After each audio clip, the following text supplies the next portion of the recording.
Consumer electronics, जिसे पेश करेंगे दोस्तों गुजरात उपलेटा के अशोक सोनागरा जी, जो कि part time, right, part time में इसलिए कह रहा हूं, फुल टाइम वो जॉब करते हैं, राइट। उनकी लाइन अलग है, शेयर बाजार से कोई नाता नहीं था, पर बरसों पुराने निवेशक है, सीखने में बहुत इंटरेस्ट था।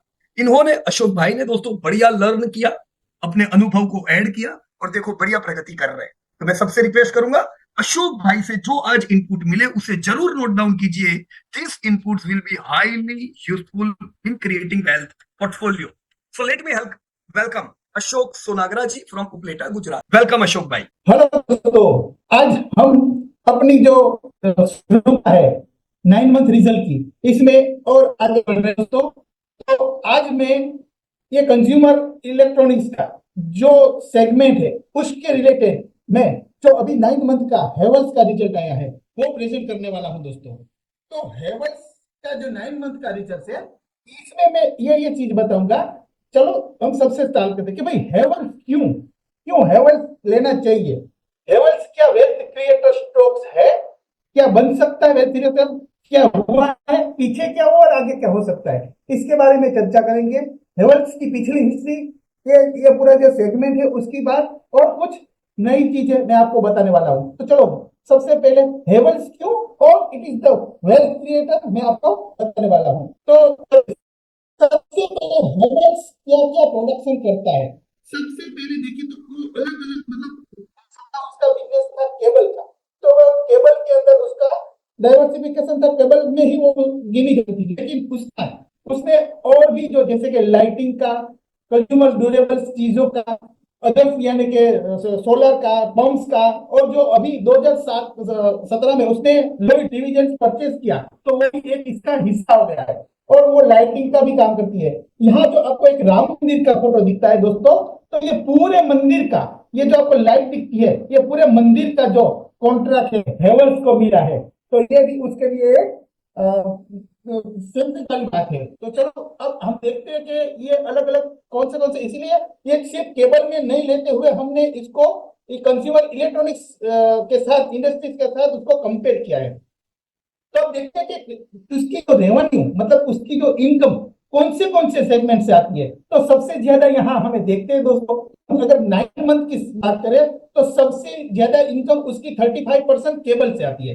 दूसरी आती है लोएड कंज्यूमर या 90%, और इलेक्ट्रॉनिक कंज्यूमर। अगर ये दोनों कंज्यूमर ड्यूरेबल ही है यानी कि 39% कंज्यूमर ड्यूरेबल से उसकी इनकम आती है, 12% से इनकी स्विच गियर से आती है, 9% की इनकम उसकी लाइटिंग से आती है, और अदर से 6 यानी कि 100% इनकम में से सबसे ज्यादा दोस्तों उसकी इनकम केबल और कंज्यूमर ड्यूरेबल से आती है। ये हमें पता चला।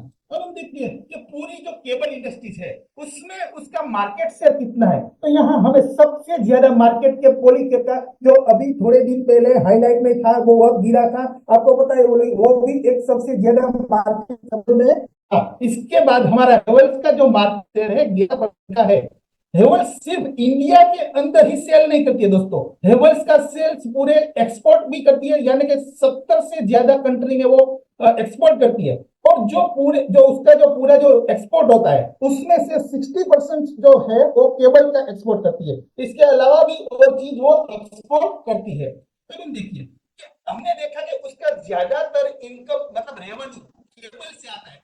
तो सबसे पहले हमें ये देखना है कि पिछले वर्षों में केबल में कितना ग्रोथ था और आने वाले समय में जो ये सेगमेंट में काम कर रही है उसमें उसका कितना ग्रोथ हो सकता है। यानी कि जो यहाँ फिगर दिखाई दिया है कि 15 में 33,000 करोड़ का जो वैल्यूएबल सेल्स था, जो कि अभी 23 से में 74.800 करोड़ का हुआ, यानी कि 13% से इस इंडस्ट्रीज में ग्रो हो सकता है, ऐसा एक अनुमान यहाँ पर दिखाया गया है एक रिसर्च रिपोर्ट में। तो हम लाइटिंग में देखें तो उस लाइटिंग में भी 11% का ग्रोथ का अनुमान किया गया 2027 तक। दूसरी जगह स्विच गेयर में देखिए तो 7% का, फैंस में 7% का, और अदर होम अप्लायंसेस में भी 7, यानी कि ज्यादातर उसकी जो रेवेन्यू जनरेट हो सकती है ग्रोथ तो केबल में 13 मतलब 2 डिजिट में, और लाइटिंग के अंदर भी 11% का एक एक्सपेक्टेशन है।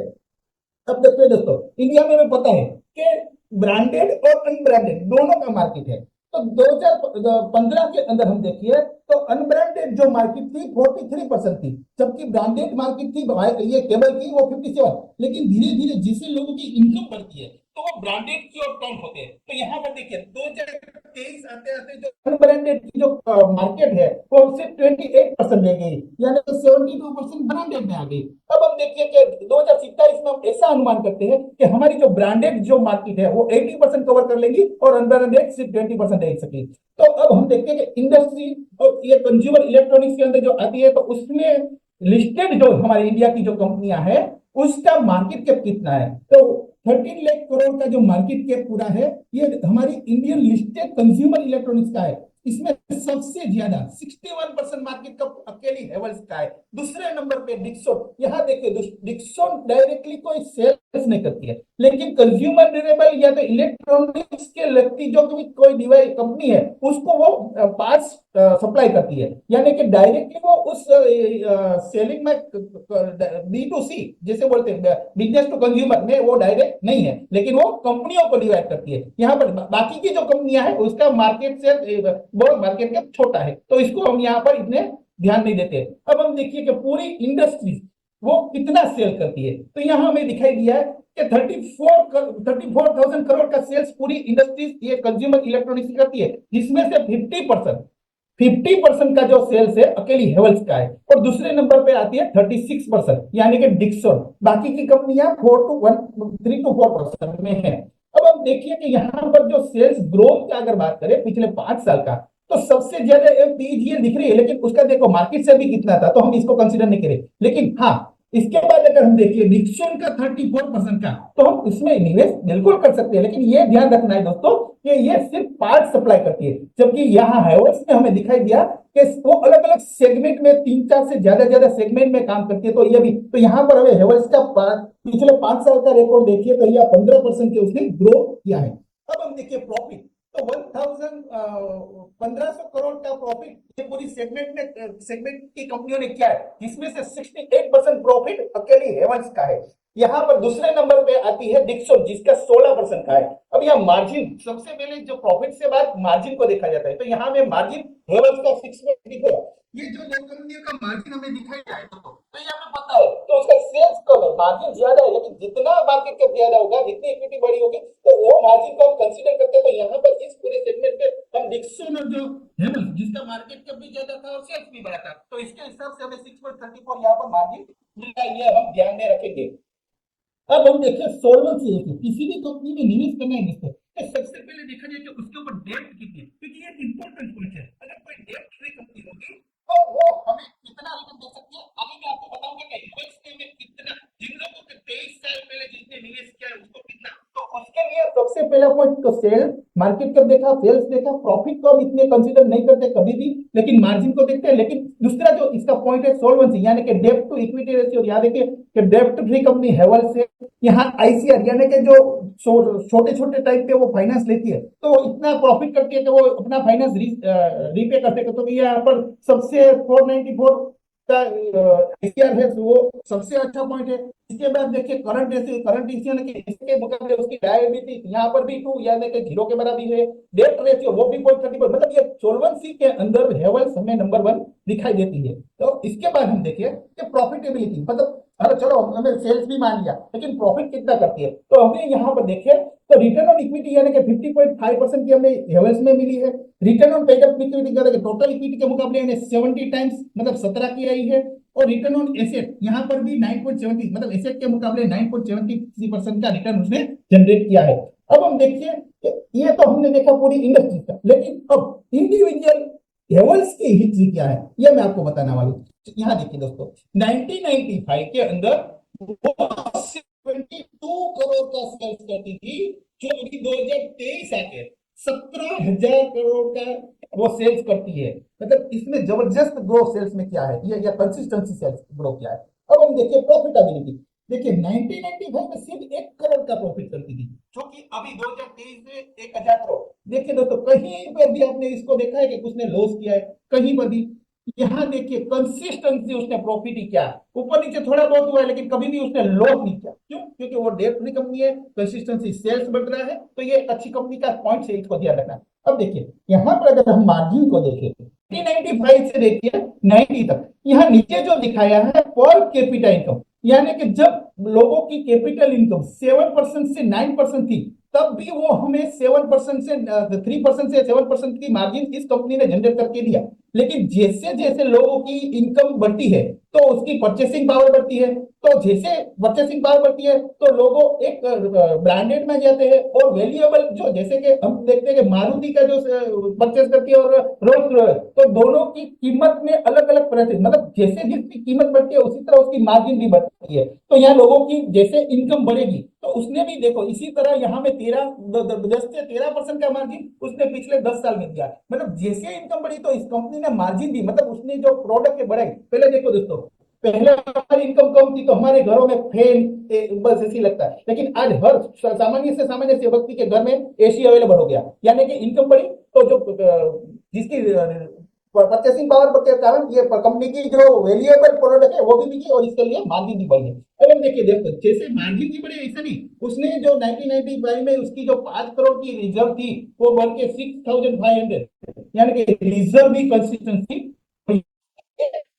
कंपनी की अच्छी है। अब हम पूरी हिस्ट्री ये तो आपने देख लिया प्रॉफिट, लेकिन अगर कंसिस्टेंट परसेंटेज के हिसाब से देखिए तो कि लास्ट ईयर में देखिए सेल्स में कोई प्रॉब्लम नहीं था, लेकिन यहाँ पर प्रॉफिट में हमें अगले साल के मुकाबले 11% का गिरावट आके देखी। पिछले 5 साल में देखिए, 5 साल, 10 साल और 15 साल, यानी कि 15% से वो सेल्स कर रही है। प्रॉफिट भी देखिए 14, 11, 9, मतलब प्रॉफिट में भी ऐसी कोई कमी नहीं। लेकिन लास्ट ईयर जो गिरावट आई उसके प्रॉफिट में, इसकी वजह से ये जो कुछ है तो इसकी वजह क्या है ये मैं आपको बताने की कोशिश कर रहा हूँ। जैसे कि सब आप लोग को जो कंसिस्टेंसी हमारी चैनल से जुड़े हैं प्रॉफिट का, तो उसको पता होगा कि हम रेगुलरली आईआईपी का डेटा जो हर महीने रिलीज होता है वो हम आपको प्रेजेंट करते हैं। पीयूष सर भी बताते हैं कि ये कितने इंपॉर्टेंट है। तो यहाँ पर जो हमें देखे कि पिछले 2 साल के जो हमें डेटा दिखाई दिया, तो पिछले 2 महीनों के अंदर आईआईपी की जो डेटा है उसमें गिरावट आती हुई है। इससे दूसरी बात ये भी है प्रॉफिट में भी के लोगों की परचेसिंग पावर के अंदर जो रॉ मटेरियल है उसकी कॉस्ट, क्योंकि जो इन्फ्लेशन हायर लेवल के पास देखो 7, 5 और 6, मतलब कि ये जो रॉ मटेरियल की कॉस्ट बढ़ जाने से उसकी जो प्रॉफिटेबिलिटी के अंदर इफेक्ट हुई। इसकी वजह से लास्ट ईयर में उसकी जो प्रॉफिट है थोड़ा गिर के है लास्ट ईयर के मुकाबले। अब हम देखिए दोस्तों कि वो हमने पिछले पूरा हिस्टोरिकल ट्रेंड देखा, लेकिन करंट ट्रेंड में क्या दिखाई दे रहा है, जैसे कि हमें दिखाई दिया कि भाई उसके स्पेसिफिक कोई कमी नहीं, 21%, लेकिन क्वार्टर 1 के अंदर देखिए 14% का सेल्स हुआ और प्रॉफिट भी बढ़ के है 18% का।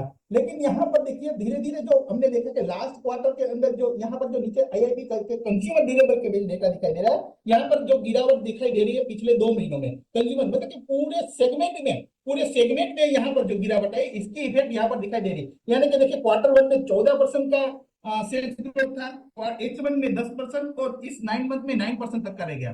प्रॉफिट बढ़ के आया है, देखो प्रॉफिट में कोई इतनी गिरावट नहीं आई। तो ये जो स्लो डाउन हुआ है सेल्स के अंदर, इससे ये तो इसको हम कंसीडर करते हुए हम आने वाले 2024 में हम ये उम्मीद करते हैं कि आने वाले सिर्फ 8% का सेल्स ग्रोथ मिल सकता है और प्रॉफिट 7% का। लेकिन देखिए मार्जिन में अभी भी कोई गिरावट नहीं देखी, मार्जिन बढ़ के ही आया 5.9, 6.1, 6.3, तो हम मार्जिन को 6.3 ही रखते हैं और यहाँ 7। ये वजह क्या है कि ये जो टोटल इंडस्ट्रीज में जो हमें पता है कि पिछले साल बारिश की कुछ ऐसी हुई थी अनएक्सपेक्टेड, तो विलेज में जो परचेसिंग पावर है लोगों की वो थोड़ी कम हो गई, तो इसकी इफेक्ट ये कंज्यूमर, क्योंकि ये कंज्यूमर की डायरेक्टली इफेक्टेड है, कंज्यूमर की परचेसिंग पावर कम होती है तो इसकी इफेक्ट उसकी रिलेटेड कंपनियों में होती है। ये भी यहाँ दिखाई देता है जैसे ही लोग परचेसिंग पावर, मतलब ये जो अनमाहौल है नॉर्मल हो जाएगा तो डेफिनेटली फिर से ये ऊपर होगी। अब हम देखिए करंट ट्रेंड में यहाँ पर हम देखते हैं दोस्तों कि केबल के अंदर हमें सबसे यहाँ पर ये जो उसके अलग अलग सेगमेंट है उसमें गिरावट कहाँ पाई, तो यहाँ हम देखते हैं अभी केबल के अंदर 35% का मार्केट उसकी रेवेन्यू आती है, लोइड के अंदर 90% की, इलेक्ट्रिक कंज्यूमर में 20% की और स्विच गियर में 12%। अब हम देखिए दोस्तों कि यहाँ पर जो क्वार्टर 1 में 21% का ग्रोथ था और अभी 9 मंथ में 9% आया, तो इसकी रीजन यहाँ पर हम देखते हैं कि केबल में तो कोई ऐसी डिग्रेडेशन नहीं हुआ क्योंकि वो 90% था, वो 14%। लेकिन जो जबरदस्त जो यहाँ डिफरेंस हुआ है वो कंज्यूमर में, यहाँ पर जो 49% का जो सेल्स ग्रोथ था वो घट के 16% दे गया। कंज्यूमर ड्यूरेबल का जो अलग सेक्शन है वहां पर भी 7% का 5% दे गया। स्विच गियर के अंदर भी देखिए ये 18% का था और 5%। यहाँ लाइटिंग के अंदर पिछले 2 क्वार्टर में इतना इम्प्रूवमेंट नहीं था, बहुत गिरावट है, लेकिन धीरे धीरे देखिए क्वार्टर टू क्वार्टर वो अभी अपग्रेड कर रहा है। जैसे कि क्वार्टर वन में -11% का ग्रोथ था, पिछले क्वार्टर में 1% था, लेकिन अभी वो थोड़ा प्रॉफिटेबल मतलब प्लस हो गई है। तो ऊपर थोड़ा इम्प्रूवमेंट ऐसे भी हमें दिखेगा। अयोध्या जो पूरे मंदिर का उसको मिला है, लाइटिंग में थोड़ी थोड़ी इम्प्रूवमेंट आ रही है।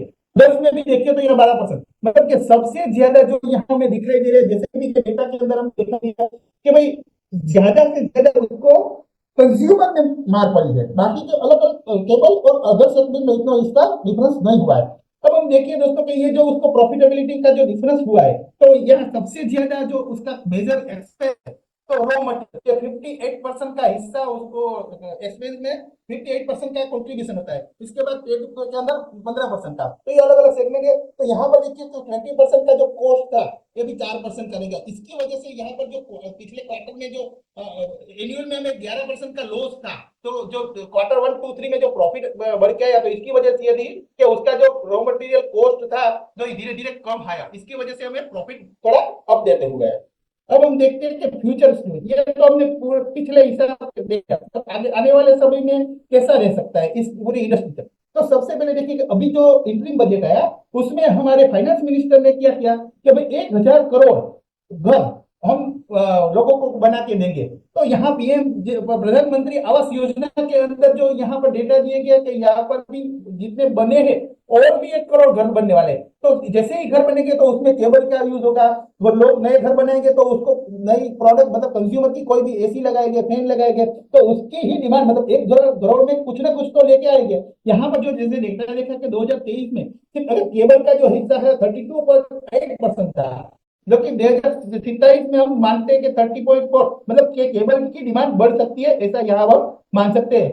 अब देखिए जैसे कि यहाँ पर दिखाई देता है कि पॉपुलेशन भी बढ़ती है, जैसे कि यहाँ पर देखिए तो 50% से ये बढ़ने वाली है। तो जैसे पॉपुलेशन भी बढ़ेगी तो हाउस होल्डिंग यहाँ के 38.6 करोड़ हाउस होल्डर भी बढ़ेंगे।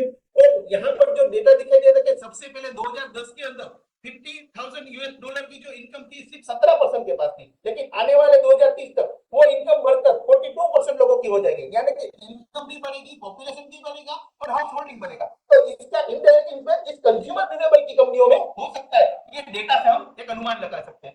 तो ये जो डेटा हमने लिया कि भाई ये सब बढ़ेगा, तो इसके हिसाब से हम फ्यूचर वैल्यू में इसका कैसा शेयर, लेकिन अभी हमारे जो हेवल्स की कंपनी है उसका पास्ट रिकॉर्ड और करंट ट्रेंड को हम कंसीडर करते हुए यह अनुमान लगाते हैं कि अभी 2024 में उसका सेल्स ग्रोथ 8% रह सकता है और लॉन्ग टर्म में 15%। इसके हिसाब से अगर हम देखिए तो 2024 में हम 18,000 करोड़ का उसका सेल्स, जो कि 2035 आके हुए, ये 76,000 करोड़ का सेल्स हो सकता है। ये हमने डेटा से एक अनुमान लगाया है। इसी तरह अगर हम प्रॉफिट पे देखिए, यहाँ हमने 7% का प्रॉफिट ग्रोथ आने वाले 2024 में अनुमान लगाया है, और प्रॉफिट जो है लॉन्ग टर्म में 15%, यानी कि 1,000 करोड़ का हम 2024 में प्रॉफिट मानते हैं और 6,300 करोड़ का हम 2035 तक हम मानते हैं। इसी तरह हम ईपीएस को भी देखें, 2024 में 18 का और 2035 में हम 102 का ईपीएस रह सकता है, ऐसा हमने अनुमान लगाया है। अब हम देखते हैं फेयर वैल्यू। ये फेयर वैल्यू क्या होती है?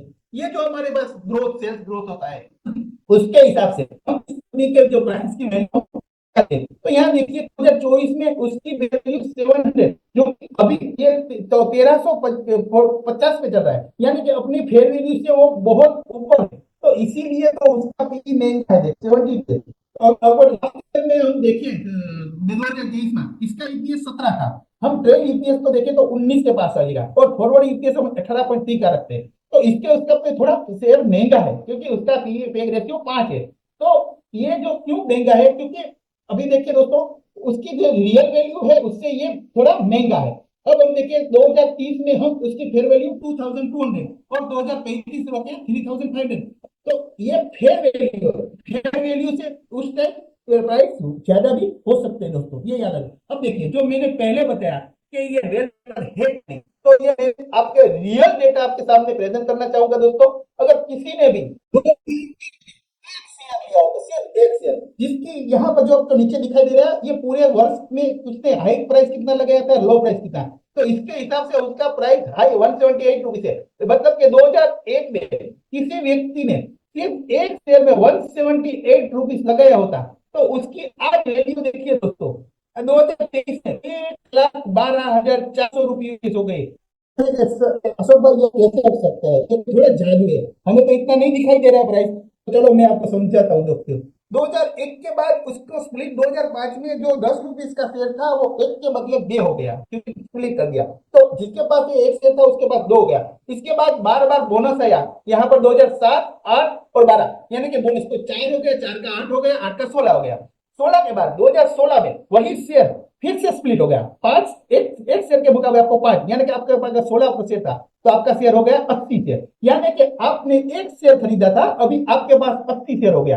अभी देखिए दोस्तों, हमें ये डेटा दिखाई दिया कि भाई करंट में उसका सेल्स नहीं चल रहा है, लेकिन वो हमारे अंदर मतलब हमारे जो शेयर पड़े हैं, तो उसको प्राइस अगर मूवमेंट नहीं गिरा तो क्या हुआ, उसको हर साल डिविडेंड कितना मिलता है देखो। अगर जिसने भी वो लिया है तो उसको अभी तक 170 रेट के इन्वेस्टमेंट के मुकाबले उसको 4,536 रुपीज तो डिविडेंड मिल गया। ये जो प्राइस वैल्यू मिली वो हम भूल जाए तो भी उसके इन्वेस्टमेंट के मुकाबले अभी भी देखो इस मंथ भी उसने लास्ट 3 साल में अगर नहीं चला तो क्या हुआ, 6.5 रुपीज, 7.5 और 7.5, मतलब पिछले 3 साल में एफडी से भी, एफडी के मुकाबले ही वो डिविडेंड दे रहा है। यहाँ पर हमने तो एक ही शेयर दिया, मतलब जितना इन्वेस्ट किया इससे तो ज्यादा वो हर ईयर हमें डिविडेंड के रूप में देता। तो ये होते हैं वेल्थ क्रिएटर। यहाँ अगर आप सुजलो की बात करोगे कि भाई 7 रुपीज वाला 40 हो गया, लेकिन अगर इससे कंपेयर करोगे तो इसको कभी भी वो पेनी स्टॉक्स जितना रिटर्न नहीं दिया, क्योंकि वो कभी डिविडेंड नहीं दिया, इसने तो कंसिस्टेंसी डिविडेंड भी दिया। तो ये दोस्तों होते हैं वैल्यू स्टॉक्स। तो मैंने आपको बताया था कि it is the valuable stock, तो ये आपके सामने रियल डेटा है कि ये वैल्यूएबल स्टॉक है। अगर आप हिसाब करोगे तो ये इसकी जो प्राइस है 1405 रुपीज, आज की प्राइस है 1351 रुपीज, तो ये एमआरएफ से भी ज्यादा कीमत है, क्योंकि अगर इसे 80 से कंपेयर करोगे तो ये है वैल्यूएबल स्टॉक। तो चलो अब यहाँ पर जो मैंने रियल यहाँ पर तो देखिए, तो पिछले 3 साल में 763% का ग्रोथ हुआ है। और यहाँ पर देखिए, तो अब हम जो कोई निवेशक नया है उसको अगर लेना है, तो अभी डेटा दिखा है इसके हिसाब से अगर ये प्राइस 174 के पास आती है तो हम इसमें निवेश कर सकते हैं। और अभी हम ये उम्मीद नहीं कर सकते, क्योंकि अभी जो इस सेक्टर का जो ग्रोथ नया आ रहा है, तो आने वाले हम समय में हम 2000 का प्राइस लॉन्ग टर्म में हम एक्सपेक्ट करके चल सकते हैं। यहाँ पर अभी जो प्राइस और जो डेटा दिखाई दे रहा है, इसके हिसाब से हम पोर्टफोलियो में 1% का एलोकेशन करेंगे। और दोस्तों यहाँ पर हम एसआईपी करके जो नए इन्वेस्टर है वो धीरे धीरे इसमें निवेश बढ़ाएंगे। तो डेफिनेटली आने वाले समय में जिस तरह से डेटा दिया है इससे आपका वैल्यूएबल ग्रो होने वाला है। थैंक यू दोस्तों, आपको कैसा लगा बिल्कुल लाइक कीजिए। थैंक यू दोस्तों, Piyush sir, thank you very much Ashok bhai, बहुत ही बढ़िया प्रेजेंटेशन आपका और काफी डिटेल में आपने सब रिसर्च किया हुआ था। मेरे को एक बार अशोक भाई सेगमेंटल पे जाओ ना, सेगमेंट बताओ ना, अलग अलग जो आपने अभी बताए थे ना, कहाँ कहाँ से ये लोग धंधा लेते हैं, मैंने कुछ पॉइंट नोट डाउन किए हुए, राइट, जो सेगमेंट वाला पार्ट था। या दोस्तों देखो, अच्छे रिटर्न दिए, हेवल्स बहुत बढ़िया है, हम लोग तो दशक से ज्यादा समय से इन्वेस्टेड है। जब हम लोग इन्वेस्ट करते थे दोस्तों, ये खाली केबल की कंपनी थी, छोटा मोटा दूसरा सेगमेंट था। अब देखो इन्होंने सेगमेंट क्यों बढ़ाया, जैसे लॉयड कंज्यूमर, तो इनका रिसेंट कुछ समय पहले का ही इनका एक एक्विजिशन है, क्या जरूरत थी दोस्तों। केबल इनको 12-15% ग्रोथ दे सकता है, राइट, सिर्फ केबल, फिर वो उनकी एक ही प्रोडक्ट होती। साथ में जब इन्होंने लॉयड कंज्यूमर का बिजनेस दिया दोस्तों, एसी का जो सेल्स है वो 12-50% से ग्रोथ होने की उम्मीद है पूरे दशक, क्योंकि इंडिया में एसी लेस पेनिट्रेटेड है। आपने देखा हो वोल्टास 15-20% से बढ़ रहा है ग्रोथ उनका सेल्स, ब्लू स्टार, जो भी एसी की कंपनी से ग्रो कर रही है। इधर आप लॉयड कंज्यूमर में भी, भले अशोक भाई ने बताया कि पहले से कम है, बट 16% बुरा नहीं है, इट्स गुड ग्रोथ, राइट। अब कोई भी एसी की कंपनी ले लो, ग्रोथ तो उनका अच्छा ही है। दिक्कत किधर आई है, इलेक्ट्रॉनिक कंज्यूमर ड्यूरेबल में आप देखो खाली 1% ग्रोथ, राइट। तो ये साल इलेक्ट्रॉनिक कंज्यूमर ड्यूरेबल में लो ग्रोथ है। अब वो इसमें नहीं, टीटी के प्रेस्टीज में भी तो लो ग्रोथ है कि नहीं, राइट। अब पेंट देखो, एशियन पेंट लो ग्रोथ, पीडीलाइट देखो लो ग्रोथ, सुप्रीम देखो लो ग्रोथ। पर ये जो अलग अलग जो कंपनीज है, इनमें क्या हुआ था, पिछले साल भाव बढ़ाए, जैसा अशोक भाई ने बताया, उन्होंने अपनी प्रोडक्ट के भी दाम बढ़ाए ताकि प्रॉफिट रहे। इस बार इन्फ्लेशन आया, जैसा अशोक भाई ने बताया कि इसके बाद वाली स्लाइड बताओ तो अशोक भाई, रॉ मटेरियल के दाम घट गए, तो इन्होंने भी दाम घटाए। तो हुआ क्या दोस्तों, सेल्स ऐसा नहीं है बुरा है, सुप्रीम, एशियन, पीडीलाइट और ये कंपनी सबका सेल्स बहुत जोरदार अच्छा नहीं है, पर बुरा भी नहीं, 10% का इनका वॉल्यूम ग्रोथ है। लेकिन फिर भी आपको इफेक्ट क्यों नहीं आई, क्योंकि इस बार इनको भाव नीचे करना पड़ा। खास करके अशोक भाई ने आपको लाइटिंग बताया, अभी उन्होंने, अशोक भाई ने ये भी बताया, अयोध्या में पूरी लाइटिंग इनकी थी, तो इतना माल बिका है, तो नेगेटिव ग्रोथ क्यों है ना? नेगेटिव ग्रोथ नहीं है दोस्तों। लाइटिंग के दाम पिछले साल बहुत बड़े थे, इस साल डिफ्लेशन, तो लाइटिंग का भी माल बिका है पर वैल्यू में कन्वर्जन नहीं हुआ, राइट? तो ये साल दोस्तों डिफ्लेशन का है। इन्फ्लेशन पिछले साल हैरान किया, प्रॉफिट टूटे, इस साल डिफ्लेशन है, डिमांड कम दिख रही है आपको, नो प्रॉब्लम, ये सब इन्फ्लेशन डिफ्लेशन का चक्कर चला जाएगा, धीमे धीमे जैसे हम आगे बढ़ेंगे ये सब कंपनी को ग्रोथ होना है। मुझे बताओ, क्या आपको लगता है कि ये केबल ग्रो करेगा? कितने मकान बनने वाले, एसी बिकेंगे, हाउस होल्ड एप्लायंसेस एक बिकेंगे? हाँ? अभी रिसेंटली तरीके से नई प्रोडक्ट लॉन्च, क्या अशोक भाई? हाँ? 1 करोड़ तो सर प्रधानमंत्री योजना के आवास बनने वाले हैं सर। दो दो तो सर दो हाँ दो करोड़ हाँ दो सर सर जो भी लोग बनाएंगे तो कम से कम कंज्यूमर की कुछ तो प्रोडक्ट लेके ही आएंगे अपने नए घर, वो पूरा नहीं डाउट ही लाएंगे। नहीं है।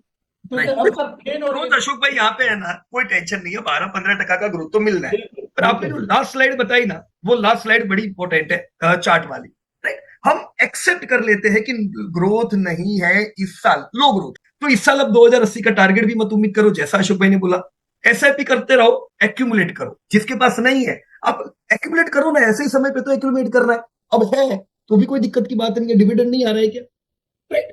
जैसे ही ग्रोथ आएगा दोस्तों, यू विल सी 2080 का टारगेट, राइट? सो शांति से अच्छी कंपनी में इसी प्रकार से निवेश करते जाओ, राइट? अशोक भाई ने 1% लिखा है, 1%, 1.5%, 2% आप एलोकेशन दे सकते हो, डेट फ्री कंपनी है। दूसरी एक बड़ी इंपॉर्टेंट बात मैंने यहाँ पे लिखी थी कि अशोक भाई ने डिक्सन भी बताया आपको, राइट? देखो, डिक्सन ग्रो इससे बढ़िया करेगा, राइट? क्योंकि वो जो प्रोडक्ट में डील करती है वो है स्मार्टफोन, और स्मार्टफोन भी बहुत पेनिट्रेट होगा, तो आप स्मार्टफोन यानी डिक्सन से जो ग्रोथ की उम्मीद करोगे वो ग्रोथ हेवल में नहीं मिलेगा, पर जो कंसिस्टेंसी हेवल दे सकता है वो डिक्सन में नहीं मिलेगी, राइट? आप ये नहीं बोलो डिक्सन लो कि नहीं लो, अगर आपने लिया है कोई टेंशन नहीं है, ग्रो करेगा, पर गिरावट भी ऐसी आ सकती है, रैली भी ऐसी आ सकती है, फिर आपको टेंशन नहीं होना चाहिए। So be prepared wherever you are investing, alright? So thank you very much Ashok bhai, बहुत बढ़िया प्रेजेंटेशन आपका, और हमको काफी इनमें सर से इनपुट इस मिले। सब में सर अगर पिछले हाँ, 2 साल से अगर 5 साल से अगर प्राइस में मूवमेंट नहीं हुई तो क्या हुआ? डिविडेंड तो एफडी से भी ज्यादा दे रहे हैं ज्यादा। वो और तो है ये ही ना अशोक भाई, यही तो है, पर वो इम्पोर्टेंट यही है कि ऐसे डिविडेंड शेयर का में अगर चमक है प्राइस ना, मूवमेंट प्राइस डिविडेंड ग्रोथ का नहीं हुई तो चमक कोई बात नहीं। पहले 5 साल दिखता नहीं है, वो बाद में हाँ दिखता यस यस सर सर है। इसीलिए मैंने वो चार्ट बताया कि लोगों को एक शेयर का राइट, 80 शेयर हो गया, मतलब उसको लगता है कि सिर्फ 3 रुपया मिल रहा है, 3 नहीं मिल रहा है, उसको 240 मिल रहा है, इसी बराबर को है, पकड़। बिल्कुल सही बात है, बिल्कुल सही बात है। ओके सो निवेशक का निवेश करते रहिए और प्रिपेयर रहिए, राइट? ग्रोथ स्लो है तो आपका शेयर करेक्शन में है, कोई टेंशन की बात नहीं है।